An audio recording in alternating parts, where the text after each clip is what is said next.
20 de setembro, o precursor da liberdade, nos trilhos da constância, nessa luta injusta guerra.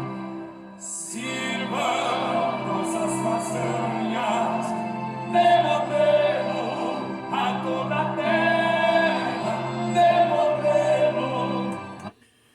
Boa tarde, pessoal. Sim, hoje boa tarde, afinal de contas, domingo, então estamos gravando essa cápsula diária de História Extraordinária nesta tarde de 20 de setembro de 2020, Dia do Gaúcho, né? Então, em homenagem ao Dia do Gaúcho, mas não só hoje, Dia do Gaúcho, né?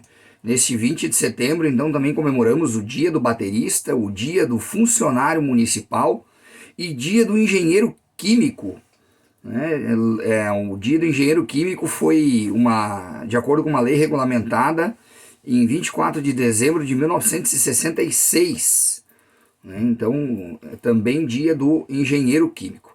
Então, mas por que Dia do Gaúcho hoje, 20 de setembro? Então, na live que eu fiz na sexta-feira, junto com o pastor William, lá no programa Janelas da Esperança, do portal Luteranos Ferrabras, a gente comentou um pouquinho sobre esse assunto, porque o dia 20 de setembro. Então, como a gente viu, foi uma data escolhida, né?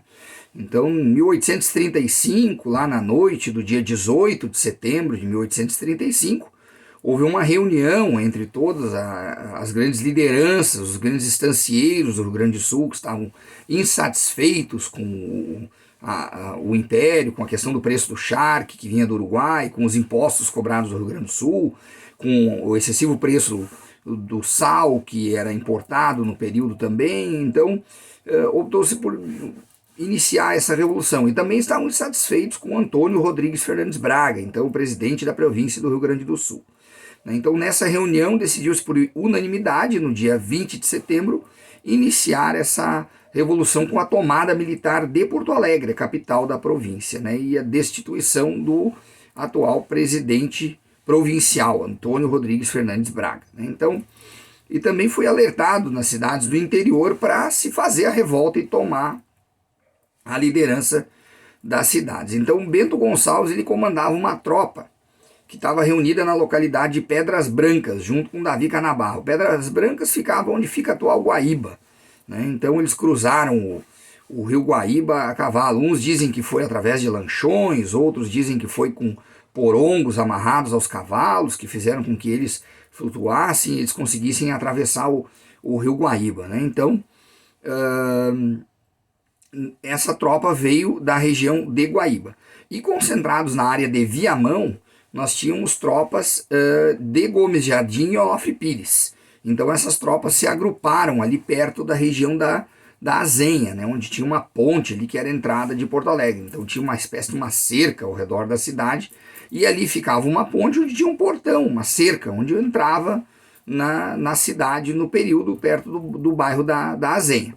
E ali a tropa então se agrupou, cerca de 200 cavaleiros ali que iriam adentrar em Porto Alegre. Bom, o presidente da província, o Antônio Rodrigues Fernandes Braga, o Fernandes Braga, como a gente vai tratar aqui, ele ficou sabendo disso.